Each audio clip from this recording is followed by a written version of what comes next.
Please do like share and subscribe, और कृपया करके इस चैनल को बढ़ाने के लिए आप इसको सब्सक्राइब कीजिए, साथ साथ अपने दोस्तों के बीच में भी इसको शेयर ज़रूर कीजिए। धन्यवाद। गुड आफ्टरनून फ्रेंड्स, आज की जो कुछ अपडेट इस प्रकार से है। अमेरिका जाने की योजना बनाने वालों के लिए एक बुरी खबर है। अमेरिकी विदेश विभाग ने वीज़ा के आवेदन शुल्क में बढ़ोतरी का फैसला किया है। कुछ गैर अप्रवासीय वीज़ा नॉन इमिग्रेंट वीज़ा के ऊपर यह शुल्क बढ़ाया गया है।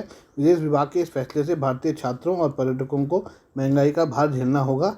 30 मई से लागू होंगी ये नई दरें। अमेरिकी विदेश विभाग की ओर से जारी बयान के अनुसार गैर अप्रवासी वीज़ा NIV के लिए शुल्क की बड़ी दरें 30 मई 2023 से लागू होंगी। इन वीज़ाओं में visitor, tourist visa, student visa और एक्सचेंज विजिटर वीज़ा आदि शामिल है। वीज़ा के आवेदन शुल्क की फ़ीस में श्रेणीबद्ध तरीके से इजाफा किया गया है।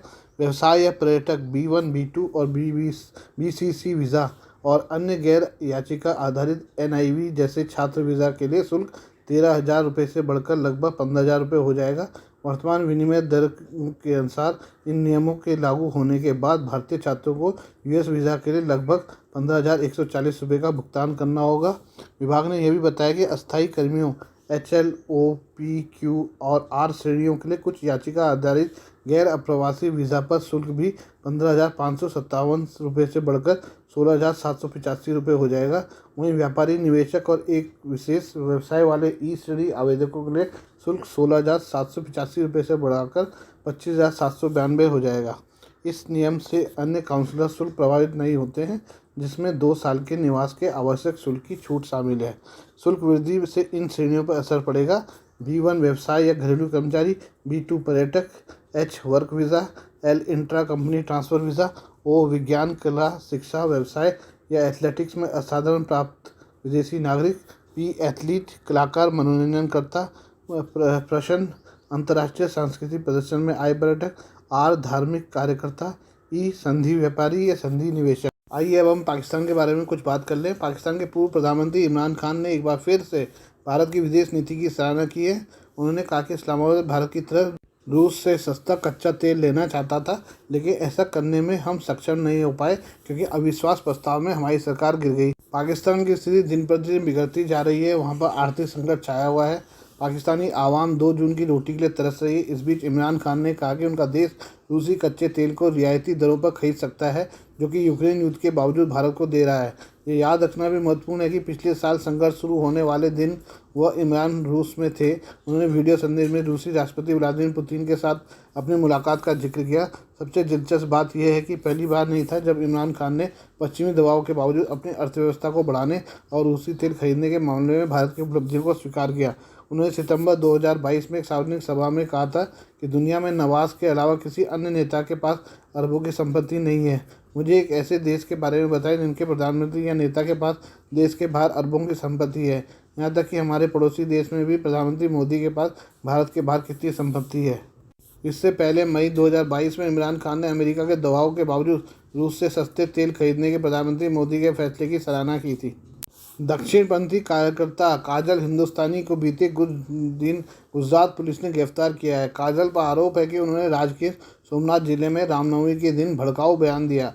ऊना शहर में रामनवमी के दिन हुई हिंसक झड़प के पीछे भी इसी बयान को माना जा रहा है। आखिर काजल हिंदुस्तानी कौन है, आइए जाने। गुजरात पुलिस के एक अधिकारी के अनुसार काजल हिंदुस्तानी ने ऊना में पुलिस के सामने आत्मसमर्पण किया था, जिसके बाद उसे गिरफ्तार कर एक अदालत में पेश किया गया है। अब अदालत ने उसे 14 दिन की न्यायिक हिरासत में भेज दिया है। बता दें कि काजल के खिलाफ 2 अप्रैल को भारतीय दंड संहिता IPC की धारा 295A किसी वर्ग की धार्मिक भावनाओं को आहत करने के काम के तहत प्राथमिकी दर्ज की गई है। काजल हिंदुस्तानी के ट्विटर बायो के अनुसार उसने खुद को एक उद्यमी, सामाजिक कार्यकर्ता, शोध विश्लेषक, राष्ट्रवादी और एक गौरवान्वित भारतीय के रूप में बताया है। ट्विटर पर 92,000 फॉलोअर्स हैं। काजल हिंदुस्तानी का पहले नाम काजल सिंगला था और वो खुद को गुजरात की शेरनी कहती है। उनका कहना है कि वे सदा राष्ट्रवादी विचारों पर कायम रहती है और इसी के कारण उन्होंने अपना ट्विटर अकाउंट भी काजल जय हिंद के नाम से बनाया है। काजल कई टीवी डिबेट्स और विश्व हिंदू परिषद द्वारा आयोजित कार्यक्रमों में नियमित रूप से भाग लेती दिखाई देती है। हमेशा भारतीय संस्कृति और धर्मों के बारे में जागरूकता फैलाने की बात करती दिखती है। बता दें कि काजल को PM मोदी, भाजपा नेता तेजेंद्र सिंह बग्गा, कपिल मिश्रा आदि भी ट्विटर पर फॉलो करते हैं। काजल पर लगे आरोपों के मुताबिक उन्होंने विप द्वारा आयोजित एक हिंदू समुदाय की सभा में एक भड़काऊ भाषण दिया था, पुलिस का आरोप है कि उनके बयान से लोगों की धार्मिक भावनाएं आहत हो सकती है। केंद्रीय गृह मंत्री अमित शाह सोमवार को अरुणाचल प्रदेश के दौरे पर रहेंगे। इस दौरान वे कई कार्यक्रमों में शामिल होंगे, साथ ही किबुथु में आईटीबीपी जवानों के साथ बातचीत भी करेंगे। अमित शाह अरुणाचल प्रदेश के सीमावर्ती गांव किबुथु में वाइब्रेंट विलेज प्रोग्राम वीवीपी का शुभारंभ करेंगे। बता दें कि प्रधानमंत्री नरेंद्र मोदी के नेतृत्व में भारत सरकार ने वित्तीय वर्ष 2022-23 से 2025-26 के लिए विशेष रूप से सड़क संपर्क के लिए 2,500 करोड़ रुपए सहित 4,800 करोड़ रुपए के केंद्रीय घटकों के साथ वीवीपी को मंजूरी दी है। वीवीपी एक केंद्र प्रायोजित योजना है। इसके तहत व्यापक विकास के लिए अरुणाचल प्रदेश, सिक्किम, उत्तराखंड और हिमाचल प्रदेश राज्यों और केंद्र शासित प्रदेश लद्दाख में उत्तरी सीमा से सटे 19 जिलों के 46 ब्लॉकों में 2,967 गाँवों की पहचान की गई है। पहले चरण में प्राथमिकता कवरेज के लिए 662 गाँवों की पहचान की गई है, जिसमें अरुणाचल प्रदेश के 455 गाँव शामिल हैं। वीवीपी पहचान किए गए सीमावर्ती गाँवों में रहने वाले लोगों के जीवन की गुणवत्ता में सुधार करने में मदद करेगा और उन्हें अपने मूल स्थानों में रहने के लिए प्रोत्साहित करेगा, जिससे इन गाँवों से पलायन को रोका जा सके और सीमा की सुरक्षा को बढ़ाया जा सके। जिला प्रशासन ब्लॉक और पंचायत स्तर पर उपयुक्त तंत्र की मदद से चिन्हित गाँवों के लिए कार्य योजना तैयार करेगा, ताकि केंद्रीय और राज्य योजनाओं की 100% संस्तुति सुनिश्चित की जा सके। गाँवों के विकास के लिए पहचाने गए हस्तक्षेपों के फोकस क्षेत्रों में सड़क संपर्क, पेयजल, सौर और पवन ऊर्जा सहित बिजली, मोबाइल और इंटरनेट कनेक्टिविटी, पर्यटन केंद्र, बहुउद्देशीय केंद्र और स्वास्थ्य देखभाल अवसंरचना और कल्याण केंद्र शामिल है। गृह मंत्री अमित शाह किबुथु में स्वर्ण जयंती सीमा रोशनी कार्यक्रम के तहत निर्मित अरुणाचल प्रदेश सरकार की 9 सूक्ष्म पनबिजली परियोजनाओं का भी उद्घाटन करेंगे। ये बिजली परियोजनाएं सीमावर्ती गांव में रहने वाले लोगों को सशक्त बनाएगी। साथ इस दौरान लीका बाली अरुणाचल प्रदेश, छपरा बिहार, नूरानंद केरल और विशाखापट्टनम आंध्र प्रदेश में बुनियादी ढांचे को बढ़ाने के लिए भारत तिब्बत सीमा पुलिस आईटीबीपी परियोजनाओं का भी उद्घाटन करेंगे। कार्यक्रम में सीमावर्ती जिलों के स्वयं सहायता समूह की महिला सदस्यों द्वारा बनाए गए उत्पादों की प्रदर्शनी भी लगाई जाएगी। अमित शाह खुद को जानने और सीमावर्ती गाँवों की महिलाओं के प्रयासों की सराहना करने के लिए प्रदर्शनी स्टॉलों का दौरा करेंगे। इसके बाद 11 अप्रैल को गृह मंत्री नमती मैदान जाएंगे और वालोंग युद्ध स्मारक पर श्रद्धांजलि अर्पित करेंगे। फ्रांस के राष्ट्रपति इमैनुअल मैक्रों पिछले दिनों चीन की यात्रा पर थे।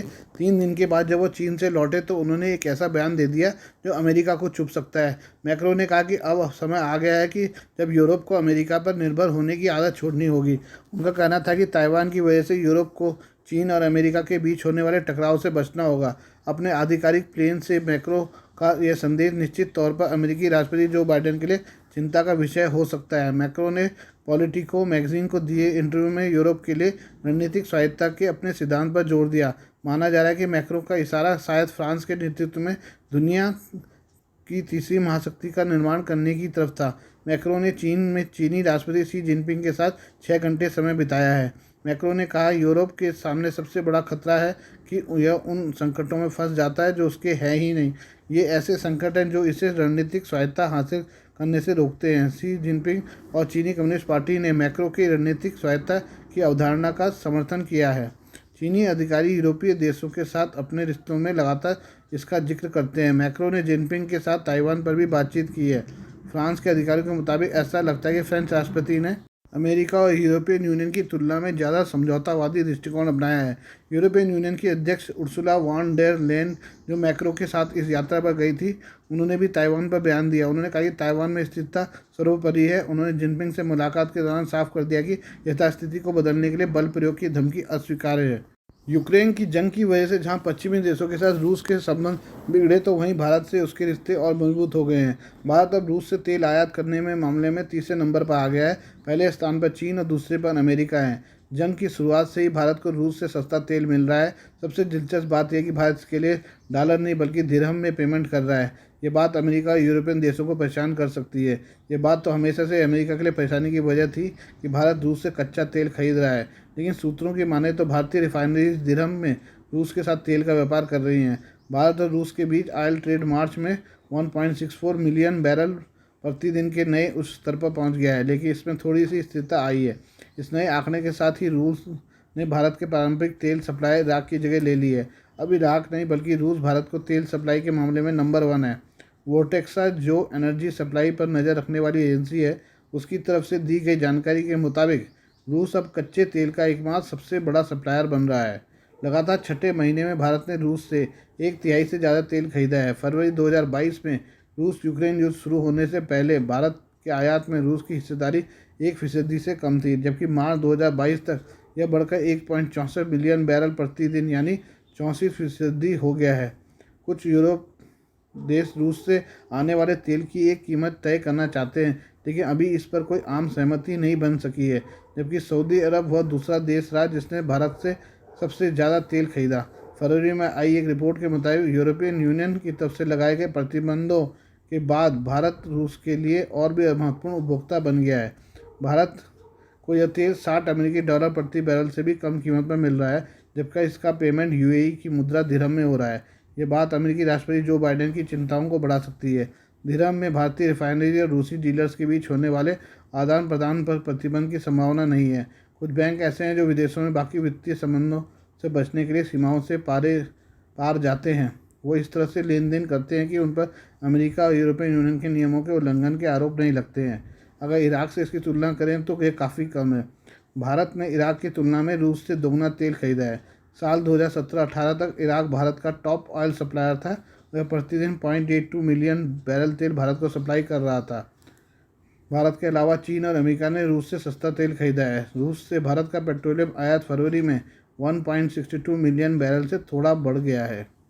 वोटेक्सा के अनुसार सऊदी अरब इस मामले में दूसरे नंबर पर है। उसने मार्च में भारत को 9,86,288 मिलियन बैरल तेल की बिक्री की, जबकि 8,81,952 बीपीडी की बिक्री के साथ इराक तीसरे सबसे बड़ा तेल सप्लायर रहा। 3,13,002 बीपीडी के साथ यूएई चौथा सबसे बड़ा सप्लायर बना और उसने अमेरिका को पीछे छोड़ दिया।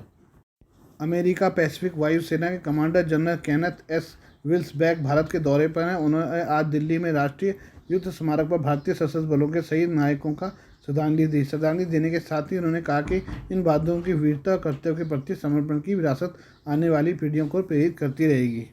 पाकिस्तान में वैसाखी मेला में शामिल होने के लिए करीब 2,500 सिख श्रद्धालु रविवार को भारत से वाघा सीमा के रास्ते पाकिस्तान पहुंचे। यहाँ वह 12 अप्रैल को गुरुद्वारा श्री पंजा साहिब हसन अब्दाल पहुंचेंगे और वहाँ 14 अप्रैल को मुख्य कार्यक्रम में हिस्सा लेंगे। Evacuee trust property board ETPB के प्रवक्ता आमिर हाशमी ने पीटीआई भाषा को बताया कि सिख त्यौहार बैसाखी के समारोह में भारत से 2470 तीर्थयात्री प्रबंधक समिति शिरोमणि गुरुद्वारा के सरदार अमरजीत सिंह के नेतृत्व में यहाँ पहुँचे हैं।